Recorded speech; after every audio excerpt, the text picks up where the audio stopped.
Hello friends, welcome back to the new tutorial of the Typescript. Today we are going to learn about the any type in the basic type of the Typescript. So let's get started. Those who haven't subscribed my channel yet, please do subscribe my channel, and if you like the video, please do like, share and comment on my video. The any type is a special type that can be used to indicate that the value can have any possible type.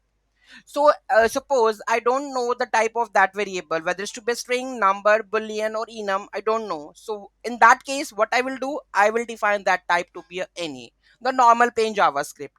If I define the any to that variable type, so what happen when a variable is declared with the type any, typescript will not perform any type checking on that variable, just like a normal javascript it will work. Okay, and you can assign any value to it without getting any type errors. Okay, so you're not going to face any errors of that quiz, right? While the any type can be useful in some situations where you don't know the exact type of a value. Okay, in that case you can use it. Is generally considered a bad practice to use. Okay, it extensively in your code, and it can lead to the type errors and make your code harder to maintain. So it's a bad practice to use any, but in some situations if you don't know about the type of that one, then you can define the any of that case, right? It's recommended to use more specific types wherever possible, as this can help to catch type errors at compile time and make your code more readable and maintainable.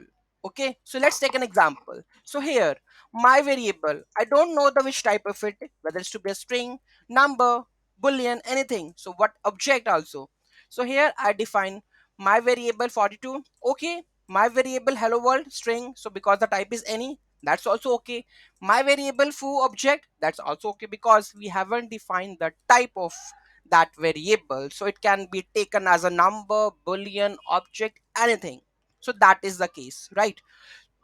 So this is the use of the any. So any doubt, any query in that, let me know in the comment section. Any feedback, let me know in the comment section. And thank you so much for watching this video. Don't forget to like, share and comment on my video. Have a nice day.